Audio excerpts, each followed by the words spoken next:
The Birds and St. Valentine by John Clare. Sorrow came with downcast eyes and stole the lyre of love away. Van Dyke. From Ackerman's Juvenile Forget-Me-Not.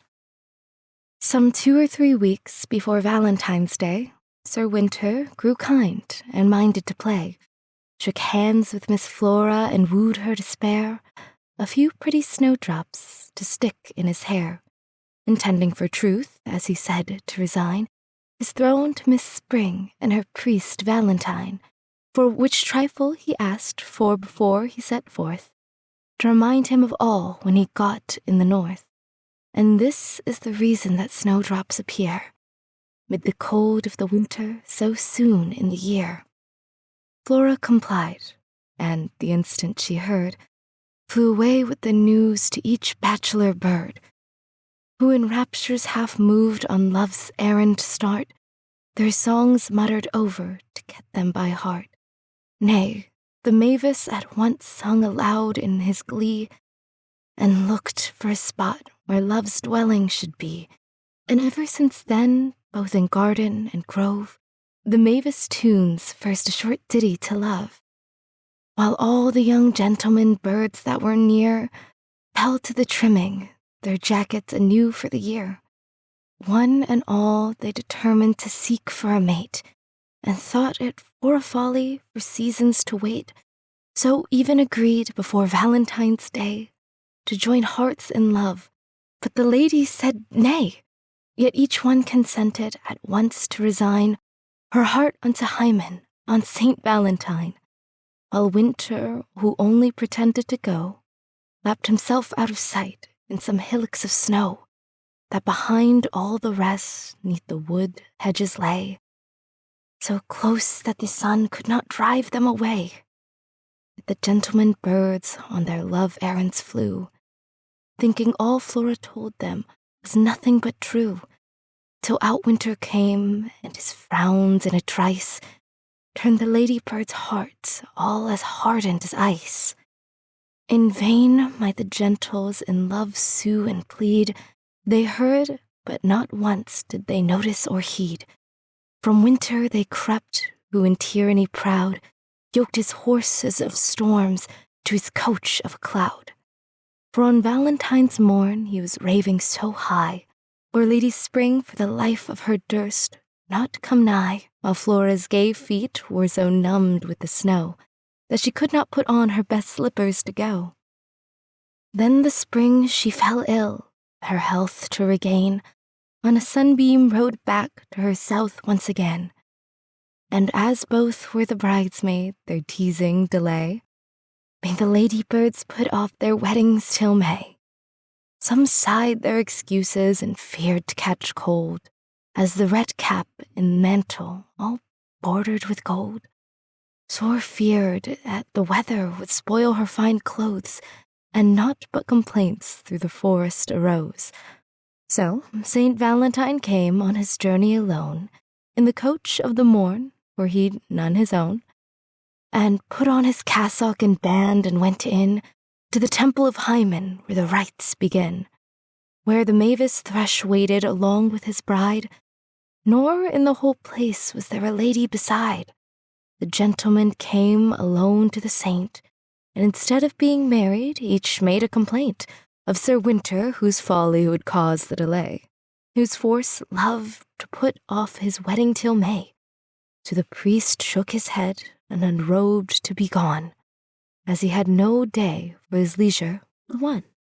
And when the May came with Miss Flora in spring, they had naught but old cares and new sorrows to sing, for some of the lady birds ceased to be kind to their old loves and changed for newcomers their mind, and some had resolved to keep single that year, until St. Valentine with next should appear.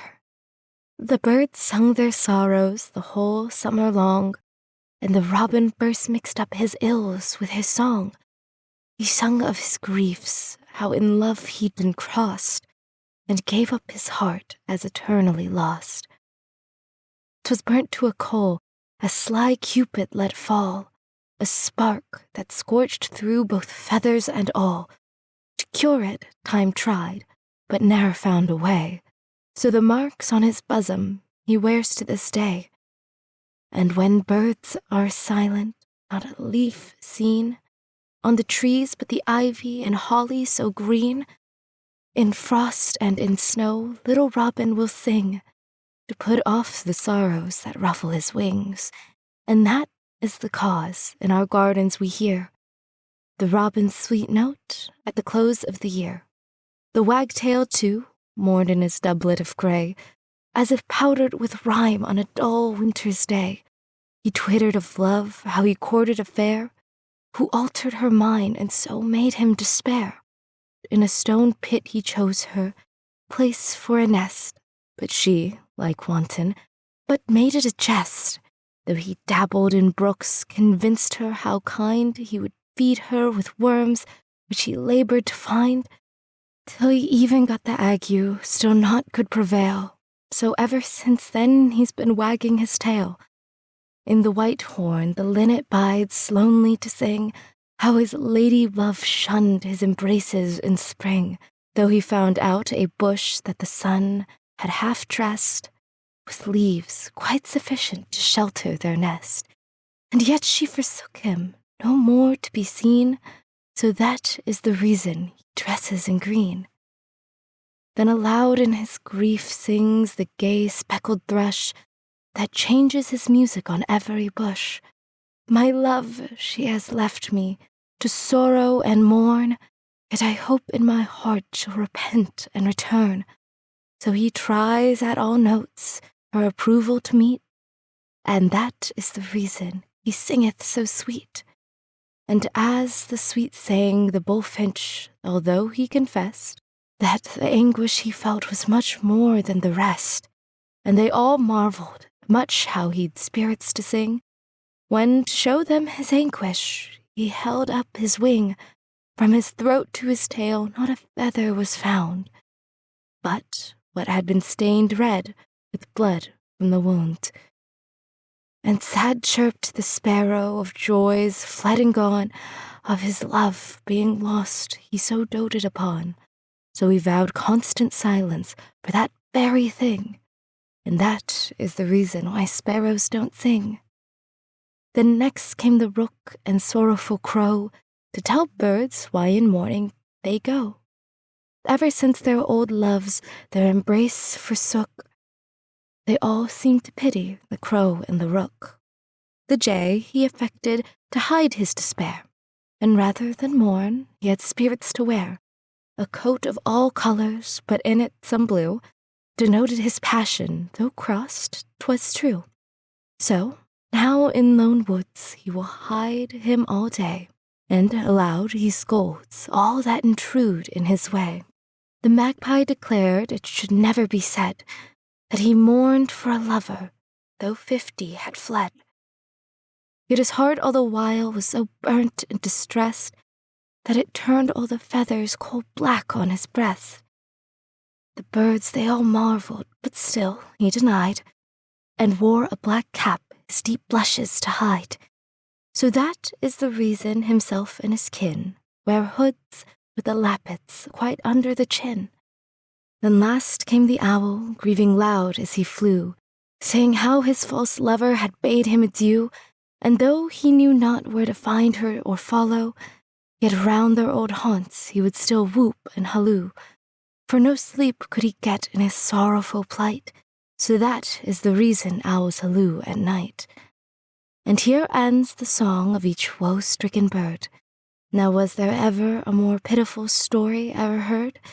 The rest were all coupled and happy, and they sung the old songs which they sing at this day.